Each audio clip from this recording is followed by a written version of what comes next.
Eita, João 1:1. Na leitura introdutória tínhamos lido João capítulo 1, do 1 ao 9, né? A ganhar tempo agora, João capítulo 1, versículo 1, que diz assim: no princípio era o Verbo, e o Verbo estava com Deus, e o Verbo era Deus. Senhor, muito obrigado por esse momento ímpar, momento único, momento histórico, porque igual a este nunca houve antes e nunca haverá depois. Obrigado por podermos estar à mesa para nos alimentar da Tua Palavra. Sim, fale conosco. Eu costumo dizer que a adoração é o homem oferecendo ao Senhor, mas a pregação é o Senhor oferecendo ao homem. E até agora, a primeira parte desse culto, Pai, nós lhe louvamos e lhe adoramos com hinos e cânticos espirituais. E agora queremos receber de Ti a Tua palavra, a Tua orientação, porque precisamos dela para todas as áreas das nossas vidas.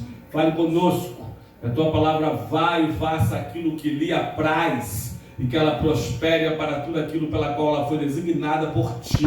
Em nome de Jesus, muito obrigado. Amém e amém. Pode tomar assento, amados, por gentileza. Bom, como eu disse, né? Hoje, na verdade, pregaria na escala o diácono Igor Andrade. E na quinta-feira próxima, né, estaria pregando o obreiro Natan Neves da Silva. Mas houve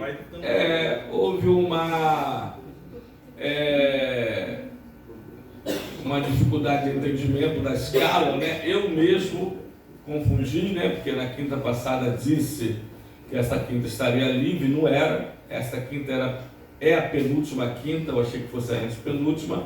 Mas quinta-feira passada pregou o diácono Rômulo, né? Então hoje, por não ter alguém para pregar, eu vou estar pregando. E no final da tarde agora preparei, pedindo inspiração ao Senhor, esta mensagem que eu gostaria de dividir com vocês, que gostaria de compartilhar com vocês. Eu gostaria de estar falando nesta noite sobre verdadeiros, sobre elementos verdadeiros no Evangelho de João. Eu já preguei há algum tempo atrás, alguns anos atrás, sobre os eu sou de Jesus em João. Aliás, eu lembro que ainda falei 2 eu sou de Jesus em Apocalipse também, né? Mas alguns eu sou de Jesus em João. Hoje nós vamos falar sobre verdadeiros, elementos verdadeiros no Evangelho de João. Grave aí, né? A verdade, ela é o contrário da mentira. Irmãos, eu não suporto a mentira. Vocês sabem disso. Quem me conhece sabe, né? Aliás, eu não poderia dar crédito e dar voto a um homem que disse, já está gravado aí, né, em vídeos para todos verem, que ele, para ser político, precisa mentir. E ele mente mesmo. Isso ele disse com todas as palavras, né? E ele ainda disse que a mãe dele ensinou a ele, então isso vem de berço, né? É hereditária essa mentira. Que enquanto a verdade calça as botas, a mentira dá a volta ao mundo. Isso é um ditado antigo mesmo. Obrigado, meu obreiro Ney. Mateus 10:42 para você. E eu conheci uma pessoa, um homem, sabe, barbado, velho, casado, pai de filhos, que o apelido dele era Mentirinha. Um homem, irmão, tem um apelido deste, né? Jesus falou em João também, capítulo 8, versículo 44, que o diabo ele é o pai da mentira, né? Quem vive na mentira, quem vive mentindo, e eu sou profissional da mente, escreve isso aqui, irmãos. Algumas pessoas falam assim, não, a pessoa mente para se proteger, algumas mentes para se promover, e por aí vai. Não existe desculpas para mentira. Aliás, irmãos, eu não quero entrar em debate, nem em polêmica, nem teorizar muito mais, salvo raríssimas exceções, né? E essa, quando fala da sobrevivência humana, nós vemos nas Escrituras algumas raríssimas ocasiões de mentiras, e que tivemos uma certa, podemos assim dizer, até aprovação. Grave isso aqui, posso mencionar para vocês, tá? A primeira, as parteiras egípcias foram mandadas pelo rei Faraó que matassem todos os meninos recém-nascidos das hebreias durante o parto. Vocês lembram dessa história? E as egípcias não fizeram isso com temor do Senhor. Grave isso aqui. E elas mentiram para Faraó, dizendo que quando ele as cobrou, né, elas falaram que as hebreias eram mais hábeis do que elas, que quando elas chegaram para ajudar a dar luz, as hebreias já tinham dado parto a seus próprios filhos e alcançaram o favor do Senhor. Grave isso aqui. Posso mencionar outro caso? Isolado, pontual, tá? Não venha dizer aqui depois, viu, o pastor Eduardo, que não suporta a mentira, disse pra gente que a gente pode mentir. Ó, nenhum caso de vida ou morte. Grave isso aí. Raabe, Josué capítulo 6. Resumindo a história, ela mente para os seus contemporâneos, para os seus, na verdade, concidadãos, né, de Jericó, com relação aos dois espias que estavam no sótão. Ela os escondeu, né? Mas houve ali um pacto, promessa, ela os guardando, eles, Israel, aguardaria, ela e a sua família, dentro da sua casa, com sinal que era um fio de escarlate. Nós conhecemos essa história. Raabe, na verdade, é bisavó, se eu tiver errado, porque ninguém sabe tudo, ou pode lembrar de tudo, vocês me corrigem. Veio a ser a bisavó do rei Davi. É isso ou não é? Posso mencionar um terceiro caso do Novo Testamento, pastor? O senhor mencionou dois do Antigo, um do Novo. Vou mencionar. Vocês sabem quem? Quem?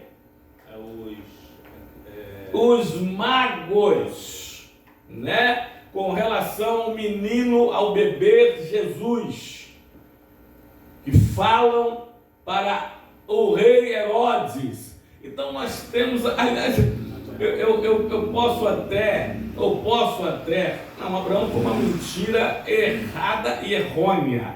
Aliás, Abraão, ele diz para Faraó na época que a mulher dele, Sara, era irmã dele, ela era meia irmã dele. Então grave isso aqui, uma meia verdade é pior do que uma mentira inteira. Amém, amados? Amém.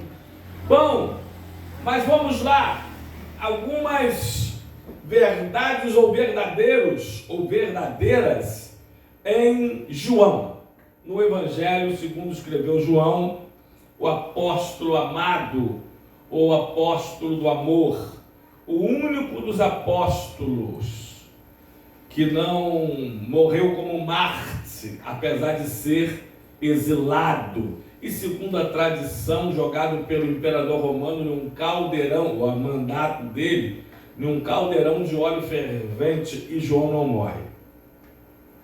Bom, primeiro o verdadeiro, bota aí, Natan, por gentileza, João 6,32, o verdadeiro pão, diz assim, replicou-lhes Jesus e disse, em verdade vos digo, não foi Moisés quem vos deu o pão do céu. O verdadeiro pão do céu é meu Pai quem nos dá.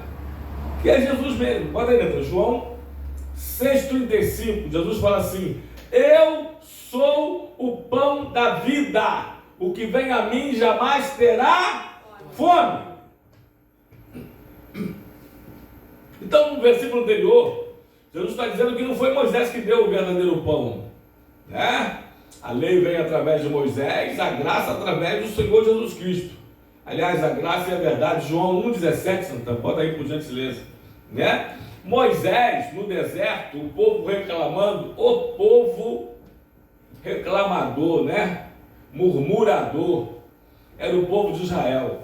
Bom, eu ouvi alguns teólogos dizendo que mais de 1/3 dos milagres veterotestamentários estavam acontecendo no deserto. E mesmo assim, em meio a tantos milagres, o povo reclamava. Porque uma coisa é tirar Israel do Egito, outra coisa muito mais difícil, incomparavelmente difícil, é tirar o Egito de Israel. Não é verdade, amados?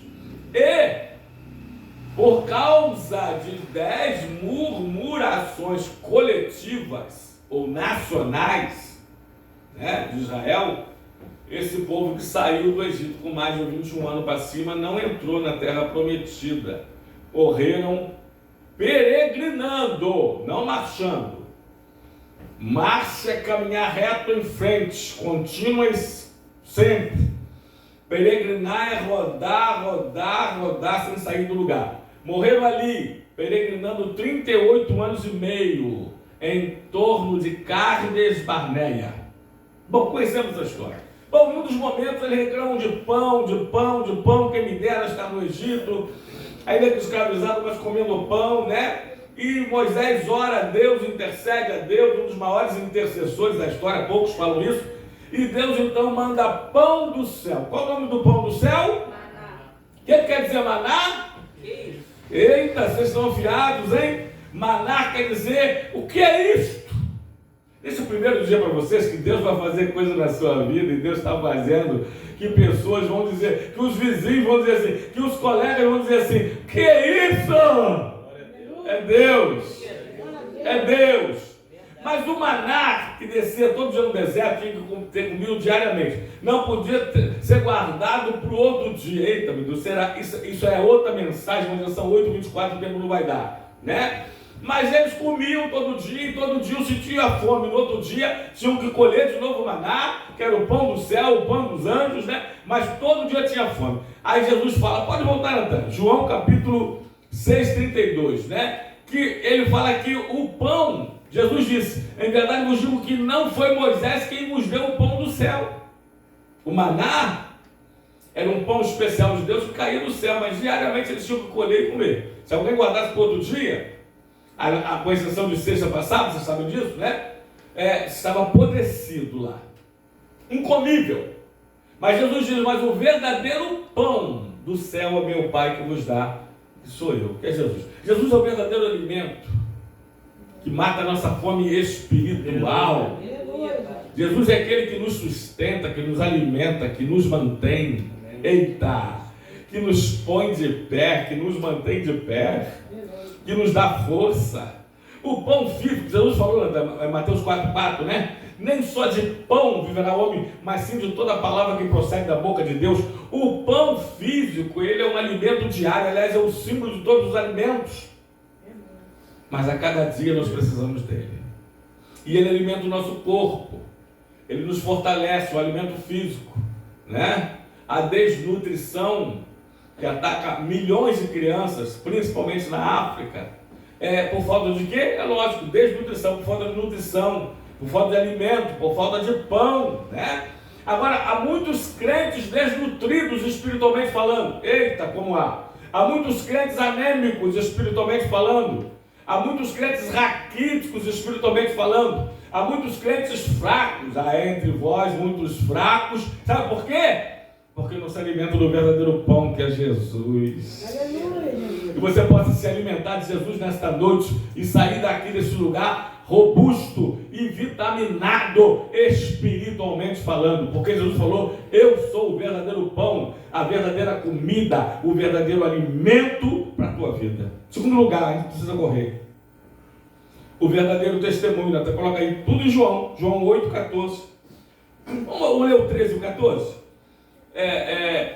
O 13, então lhe objetaram os fariseus: tu dá testemunho de ti mesmo, logo o teu testemunho não é verdadeiro. Aí Jesus fala no 14, olha, respondeu Jesus e disse-lhes: posto que eu testifico de mim mesmo, o meu testemunho é verdadeiro, porque sei de onde vim e para onde vou, mas vós não sabeis de onde venho, nem para onde eu vou. Segundo o verdadeiro João aqui, é o verdadeiro testemunho. E não existe testemunho mais verdadeiro do que o testemunho de Jesus. Mas ao mesmo tempo, ele requer de nós que sejamos dele testemunhas. Isaías já diz, Deus falando, que nós deveríamos ser suas testemunhas. Mas o verso talvez mais marcante do Novo Testamento está em Atos 1:8. Pode botar na tela de Jesus, diz assim: e recebereis poder, na atualizada, na versão corrigida diz virtude, mas na atualizada diz: mas recebereis poder ao descer sobre vós o Espírito Santo, e sereis minhas testemunhas, ou ser-me-eis testemunhas,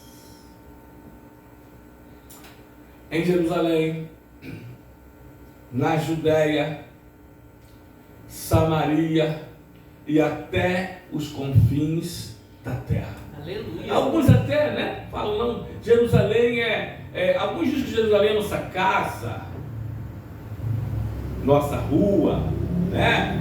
Judéia é o nosso bairro, Samaria é a nossa cidade, ou o nosso estado, e até os confins da terra. São missões aí já transculturais, ou missões internacionais.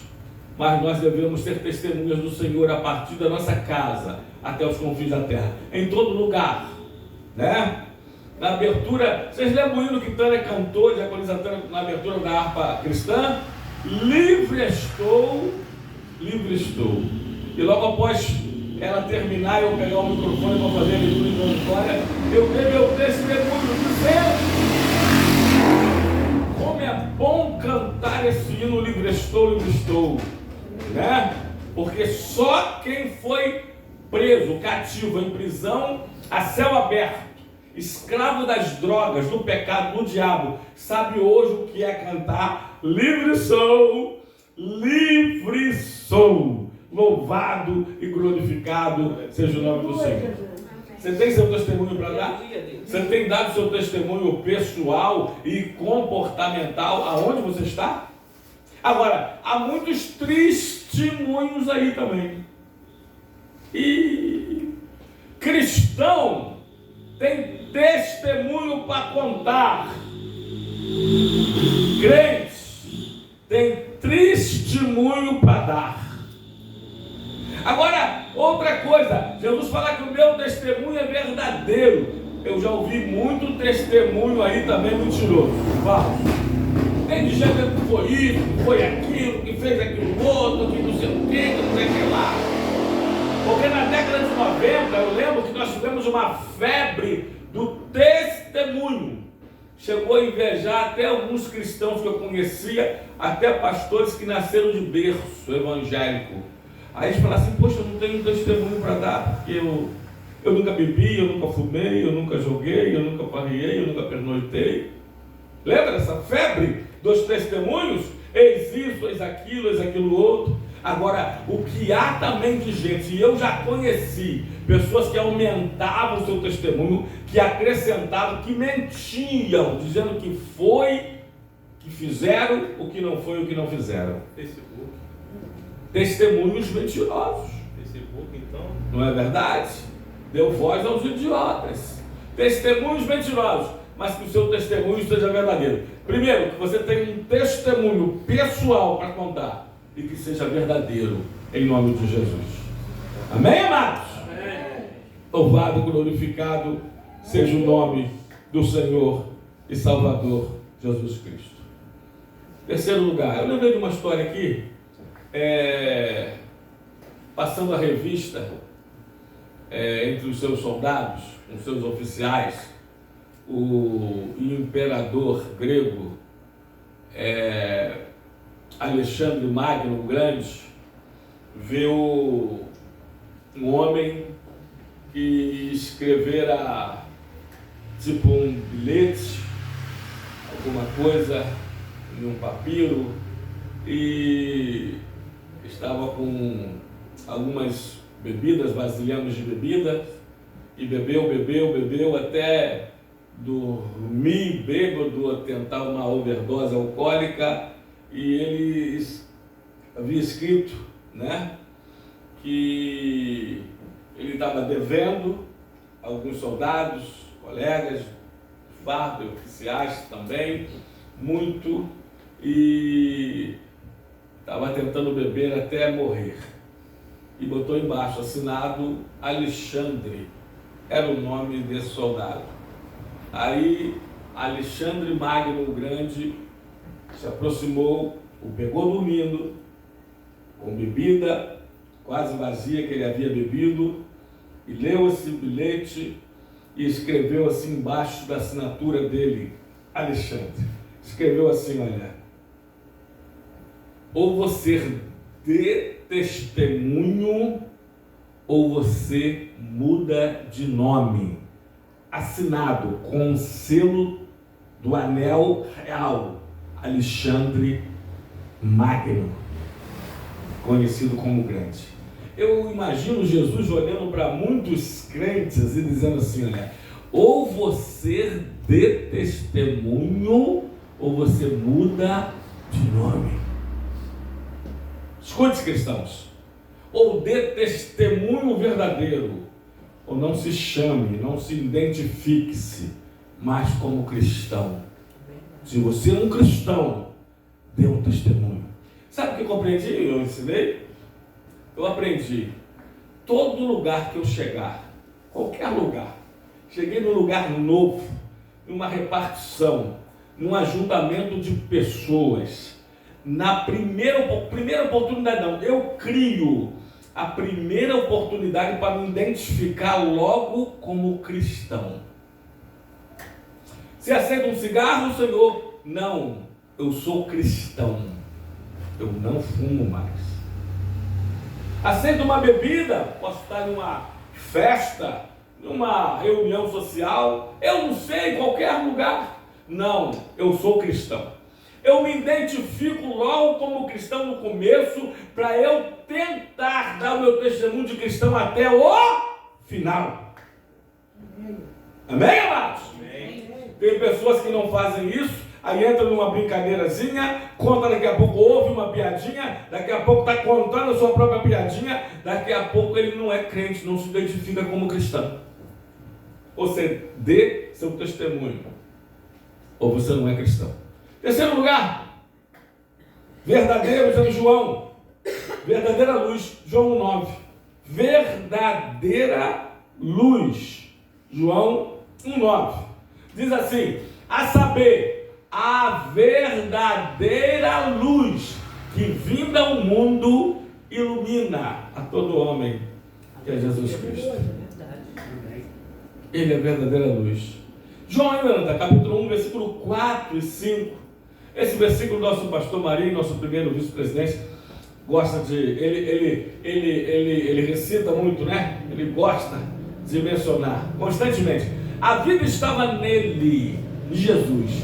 E a vida é a luz dos homens. A luz resplandece nas trevas. E as trevas não prevalecem contra a luz. Eita, amém? Ele é a luz. João 8:12, Natan. Jesus fala assim, olha, eu sou a luz do mundo.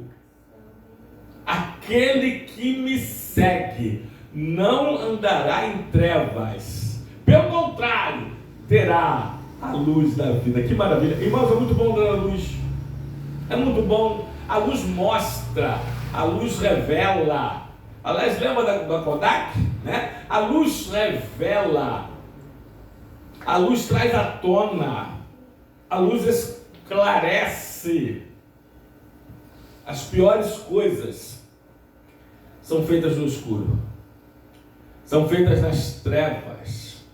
Aliás, 1 de Tessalonicenses capítulo 5, né, está lá pelo 3, 4, 5, diz que nós somos filhos da luz, filhos do dia. Vamos lá, bota no 4, por gentileza, André. Não, o 3, vamos no 3 mesmo. Quando andarem dizendo paz e segurança, eis que lhe sobrevirá a repentina destruição como as dores de parto, aqui está para dar a luz e de nenhum modo escaparão. Mas vós, irmãos, não estáis em trevas, para que esse dia, como ladrão, vos apanhe de surpresa. Porque vós todos sois filhos da luz e filhos do dia. Nós não somos da noite nem das trevas. Oh, glória a Deus. Glória a Deus. Glória a Deus. Glória a Deus. A verdadeira luz. A verdadeira luz. A palavra de Deus diz em Salmo 119, versículo 105: lâmpada para os meus pés é a tua palavra e luz para os meus caminhos. Eu já falei aqui, né? Isso é história, isso é costume, isso é a pá do arqueólogo que descobre, né? Havia calçados antigamente, nos tempos veterotestamentários, que na ponta do calçado havia um suporte em que se colocava uma luz ali, uma lâmpada. Se fosse hoje, seria um sapato, um calçado que na ponta teria uma aberturazinha, um porta-velas, né? E as pessoas iam caminhando e havia luz para o caminho. Mas deixa eu te perguntar uma coisa. Se caminhando um grupo numa trilha à noite, escuridão, inverno, lua minguante, sem uma estrela no céu, aquela lua, noite escura, e vamos supor um grupo com 10, 15 pessoas, né? Um só tem uma lanterna. Esse vai no meio da turma? Não. Vai no final da turma? Não. Ele vai aonde? Na frente. Ele vai na frente.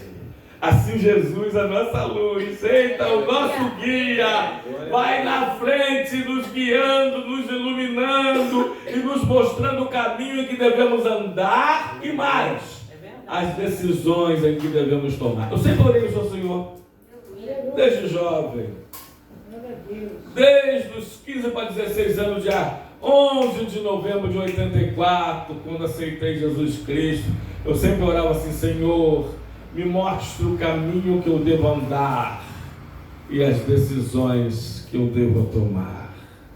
Até hoje, 55 anos, irmãos, nem parece, né? 39 anos depois, eu continuo orando como aquele jovem eu sou. Senhor, me mostre o caminho que eu devo andar e as decisões que eu devo tomar. Amém? Amém? Glória a Deus, misturado com aleluia.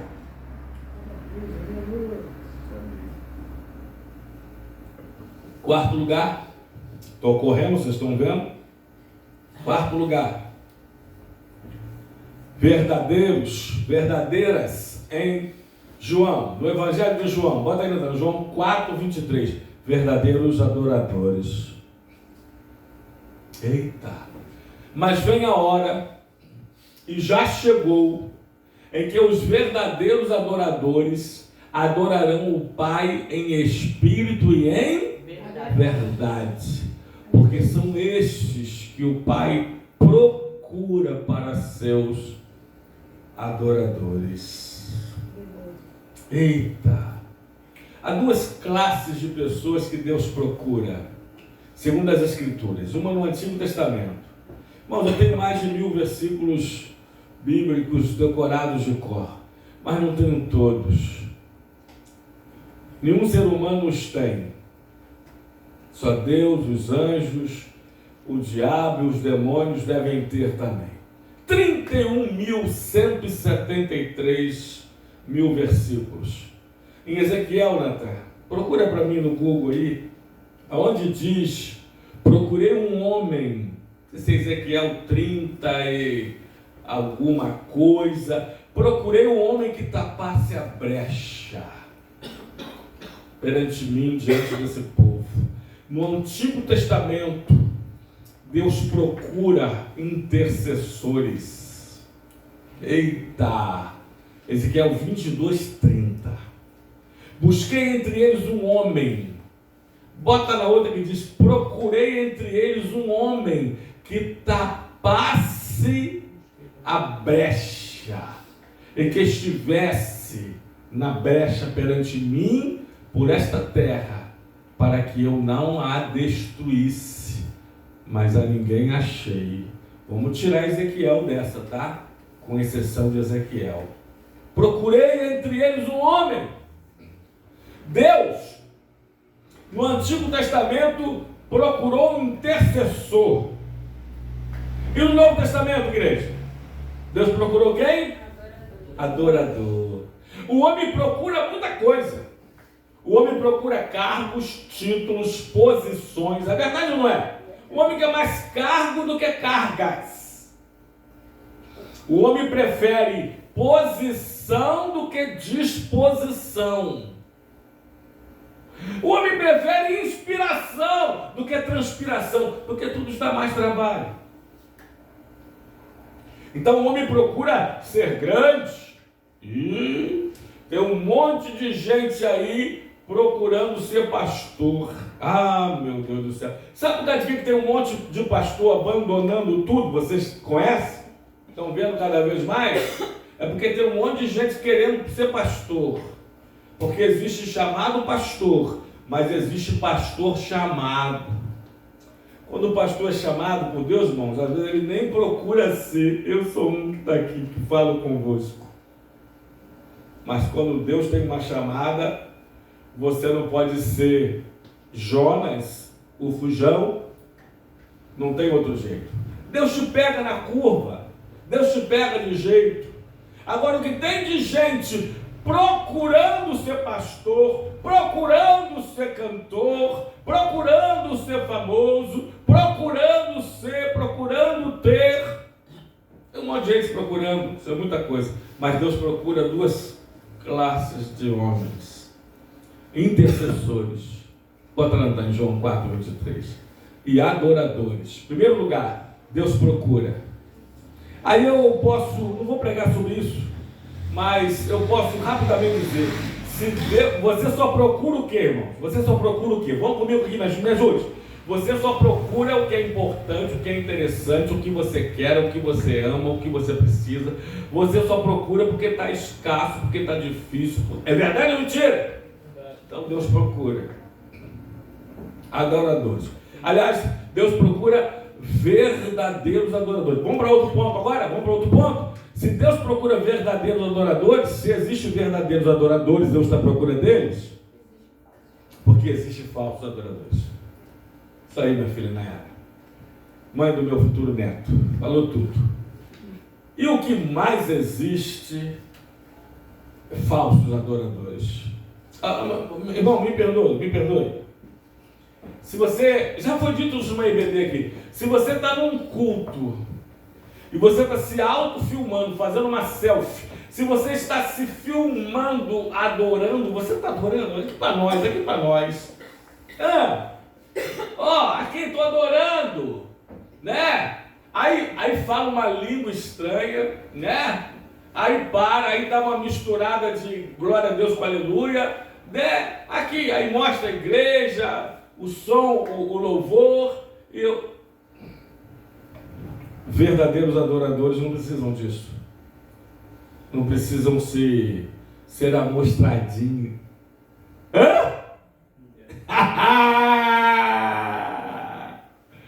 Se adora em espírito é verdade. Não se escandaliza comigo, não. Se adora no banheiro. Se adora no chuveiro. Se adora no seu quarto. Se adora na sua cama. Se adora no seu trabalho. Você adora no seu ônibus. Seu ônibus não é um ônibus que você pega, nem um ônibus não é seu. Você adora. Você adora. Você adora jogando bola. Você adora na praia. Adora na praia? Adora. Eu já li o livro de Hebreus. Quantos capítulos tem o livro de Hebreus? Já li 13. Eu já li o livro de Hebreus todo na praia, debaixo do guarda-sol, o livro de Hebreus, todinho. Você adora, você adora, você adora, você adora. Você não se amostra, você adora. Amém? Louvado e glorificado seja Deus. Se há verdadeiros adoradores que adorem a Deus em espírito e em verdade, há falsos adoradores que tentam adorar a Deus em mentira, na carne e em mentira.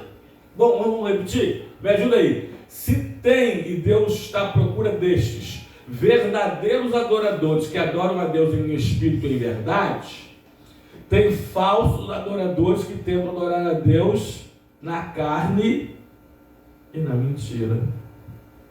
Adoração de mentirinha. Adoração de mentira. É adoração para impressionar o outro. É adoração para se mostrar. Lembra aquela jovem? E eu estava lá, né? Irmãos, eu sou um ferrenho crítico ao culto do reteté. Eu sou um apologeta, um defensor do Evangelho. Grave isso aqui. Só existe um culto do reteté nas Escrituras. Eu já falei para vocês, está lá em 1 de Reis 18, que eram os adoradores de Baal e do posto ídolo, ou de Azera. Aquele era o culto do reteté, eles pulavam, lançavam, gritavam estridentemente, caíam, andavam manquejando, se cortavam, verdade ou mentira, se machucavam. Hoje na área postou no grupo da família e eu postei em vários grupos, né? Uma igreja com um culto desse reteté, há várias bíblias no público, né? E a mulher botou as mãos na cintura e balançou os ombros assim. Foi você que postou? Foi eu que postou? Lá no grupo da família? Eu botei no grupo de teologia, do básico, do médio, do avançado, do bacharel em teologia, botei no grupo da igreja, no grupo da convenção, macumba pura, candomblé, aqui na assembleia, candomblé, tá? Minha mãe foi mãe pequeno, era assim mesmo. Você foi Ogum, né? Ogã foi assim mesmo. Não era assim, não era? Mão na cintura, balançando o ombro. Dentro da igreja, irmãos. No culto de reteté, um espírito esteve aqui, não sei quem foi. Grave isso aqui. Aí a jovem que eu levei para nascer, um monte de jovem caindo no chão, está sendo arrebatado. Ela foi e caiu também. No outro dia eu perguntei a ela. Outro dia lá em casa, no churrasco, almoço. Filha, deixa eu te perguntar. Estava na igreja lá, né? A igreja dela. E os jovens da mocidade caíram lá e falando que estava caindo no espírito, você caiu também. O que você sentiu? Perguntei a ela. Você foi arrebatada? O que você viu? Não. Os jovens estavam caindo. Eu caí também, senão eu ia pagar de carnal. Eu ia pagar de carnal. Então, alguns jovens caíram, demonstrando espiritualidade. Falsos adoradores. Ou adoradores falsos. Aí eu vou cair também, senão eu não sou espiritual. Não cai não. Fique em pé adorando o Senhor, é melhor. Seja você. Se não quiser gritar, não grite. Fale baixinho. Se não quiser falar baixinho, fale em espírito, em pensamento diante do Senhor. Que a sua adoração seja autêntica, seja verdadeira. Glória a Deus. Sem roteiro, sem diplomacias. Amém? Que seja você e Deus. Seja verdadeiro. Deus te vê por dentro. Louvado, glorificado seja o nome do Senhor. Filme sua adoração não, Deus está vendo. Deus está filmando, os anjos estão observando. Uma coisa é uma coisa, outra coisa é outra coisa. Uma coisa é alguém que está filmando. Outra coisa, você está se autofilmando. Amém? Eu acho muito difícil eu adorar a Deus e eu me filmar adorando ao mesmo tempo. Eu não sei se isso é possível. Verdadeiros adoradores. Deus está à procura deles. Será que Ele achou você essa noite? Será que Ele nos achou esta noite? Será que Ele nos encontra aqui nessa procura divina? Que Ele nos encontra cada um de nós como verdadeiros adoradores. Como verdadeiros adoradores. Como verdadeiros adoradores que adoram o Pai em espírito e em verdade. Último lugar. Verdadeiro Deus. Está aí, tá? João 17:3.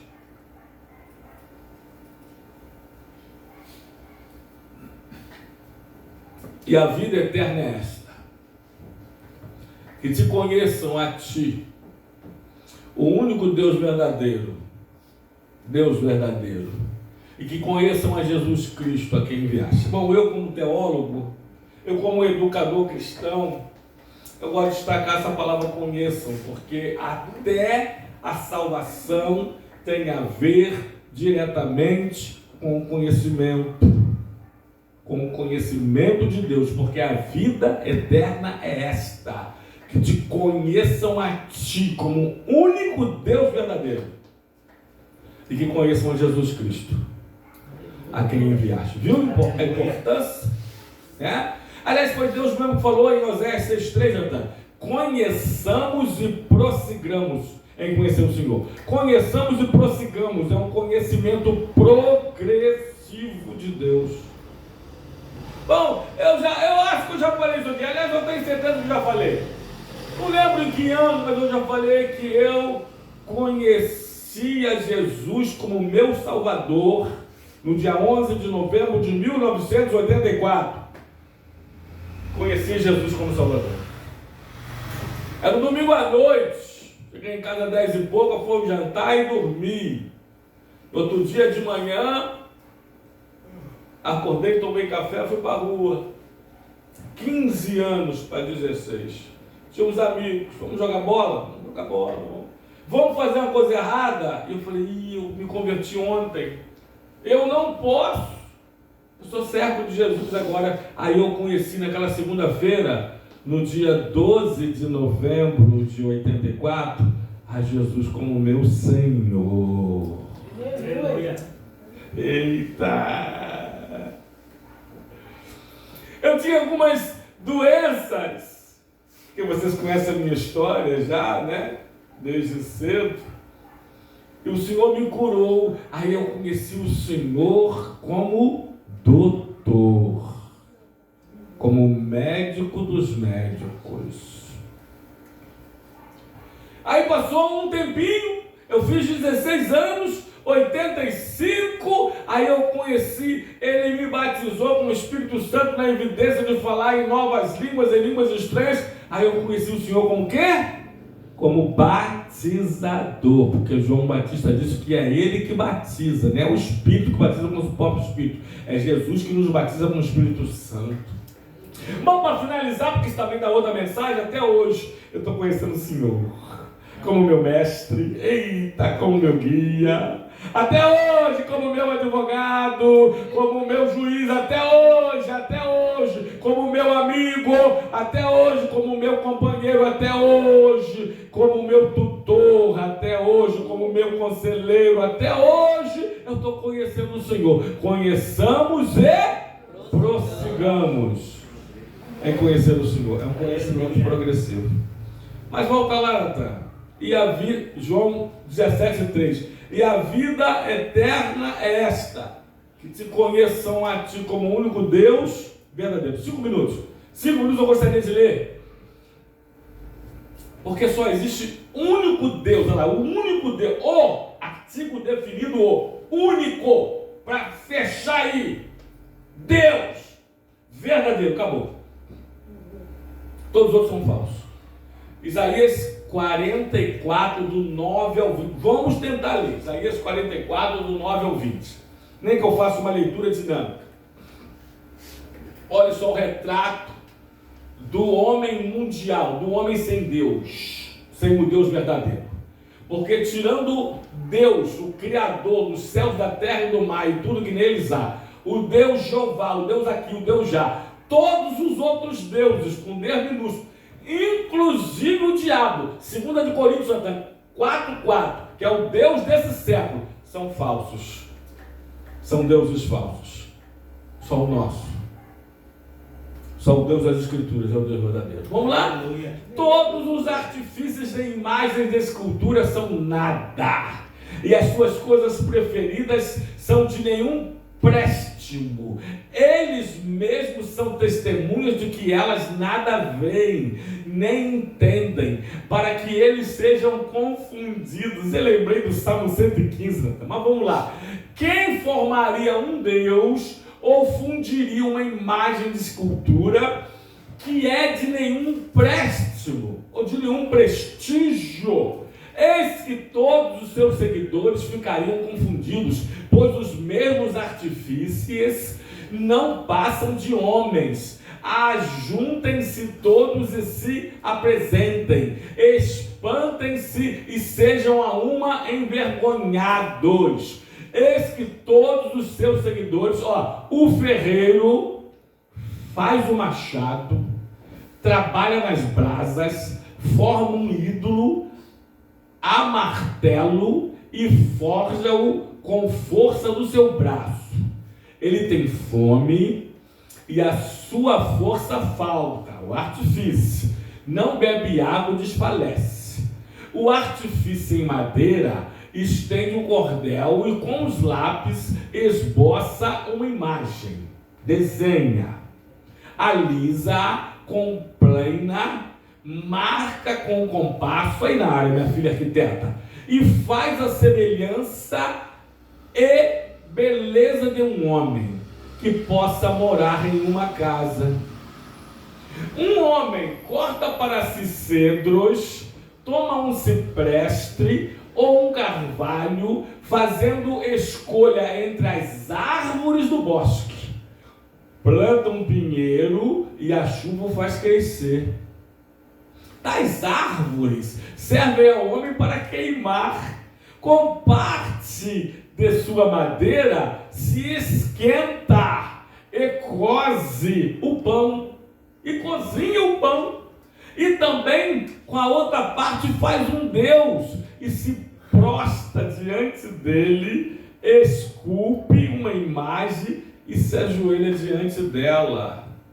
Metade da árvore queima no fogo, e com ela coze a carne para comer, assa e farta-se. Também se aquentam, se esquenta e diz: já me esquento, e contempla a luz do fogo. Então do resto da árvore faz um Deus, uma imagem de escultura, ajoelha-se diante dela, prostra-se e lhe dirige a sua oração, dizendo: livra-me, porque tu és meu Deus do céu. Como é que ainda tem milhões de pessoas assim no mundo, né? Bilhões, na verdade. Nada sabem, não entendem, porque se lhes aguardam os olhos para que não vejam, e o seu coração já não pode entender. Para aí, Natan, para aí. O Salmo 115 diz assim, olha, os deuses dos homens, os deuses falsos, eles têm olhos e não veem, têm ouvidos e não ouvem, têm mão, têm boca e não falam, têm mãos e não apalpam, tem pés e não andam. O nosso Deus não, o nosso Deus não. O nosso Deus tem olhos e vê o nosso sofrimento.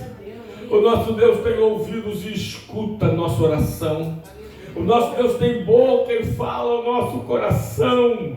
O nosso Deus tem mãos e opera milagres. O nosso Deus tem pés e passeia no meio da igreja. E caminha conosco. E nos guia. E nos carrega no colo. E se as pegadas na areia for uma só, é dele. Ele está nos carregando. Porque os deuses dos homens, eles é que os carregam. O nosso Deus não, o nosso Deus é que nos carrega. Você pode dar uma glória a Deus? Você pode dar um aleluia? Porque nós servimos o verdadeiro Deus. Verdadeiros é João. Verdadeiro pão, verdadeiro testemunho, verdadeira luz, verdadeiros adoradores e o verdadeiro Deus. Você pode aplaudir o Senhor nessa hora? Que Deus nos abençoe com essa palavra, em nome do Senhor e Salvador Jesus Cristo, o nosso verdadeiro Deus. Graças a Deus.